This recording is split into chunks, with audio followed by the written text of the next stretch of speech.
The desk is quiet, books open, notes everywhere. A student stares at the page trying to study for hours. But the strange truth is this: the smartest students in the world don't study longer. They study shorter, just 25 minutes at a time, and somehow they learn more than everyone else. Most people believe success comes from studying longer, 4 hours, 6 hours, sometimes all night. But after about 30 minutes, focus starts to collapse. Distractions grow stronger, and the brain slowly stops absorbing information. You may still be sitting at the desk, but your brain has already left the room.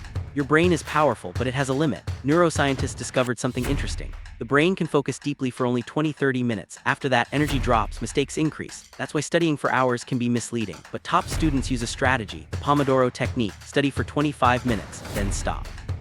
Take a 5-minute break, then repeat. 25 minutes of intense focus, 5 minutes of recovery. When the brain knows a break is coming, focus becomes stronger. Every minute becomes valuable. Instead of slowly reading, you attack the material with attention. Starting is the hardest part, but 25 minutes feels easy.